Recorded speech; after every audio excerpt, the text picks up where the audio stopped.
আসসালামু আলাইকুম। আজকে কাচ্চি কুইনে আসলাম। কাচ্চি কুইনটা হচ্ছে আমাদের যশোর লালদিঘির পাড়। আমাদের প্ল্যান ছিল কাচ্চি ভাই যাওয়ার, কিন্তু রাত হয়ে যাওয়ার কারণে কাচ্চি ভাই ক্লোজ হয়ে যায়। তখন আমরা বাধ্য হয়ে কাচ্চি কুইনে যাই।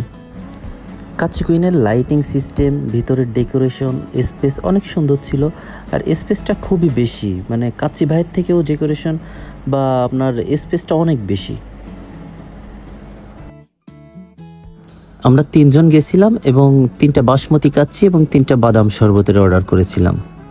আলহামদুলিল্লাহ আমাদের খাবারটা রেডি। এখন সবাই খাবার খাচ্ছে। যাই হোক, প্রথমে যেমনটা ভাবছিলাম তেমনটা না।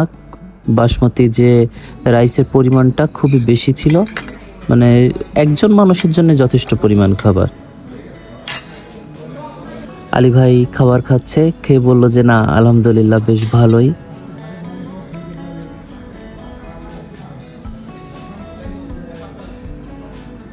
বন্ধু তানজিম ইমাম, সেও খুবই খুশি। কাচ্চিটা আসলেই ভালো ছিল। আমি ট্রাই করলাম, এরপর ভিডিও শেষ করে আমার কাছে সব কিছুই ঠিকঠাক মনে হয়েছিল, শুধুমাত্র আলুটা একটু সেদ্ধ কম হয়েছিল, যে কারণে একটু শক্ত শক্ত ছিল আর কি।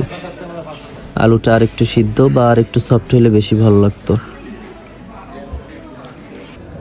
বাদাম শরবত চলে আসে। বাদাম শরবতের কোয়ালিটিটাও আমার অনেক ভালো লাগেনি, মানে মোটামুটি আর কি, মানে বেস্ট কোয়ালিটি না, একবারে যে আপনার খাইলেই ভালো লাগবে তেমনটা না, তারপরে মোটামুটি চলে আর কি, আলহামদুলিল্লাহ।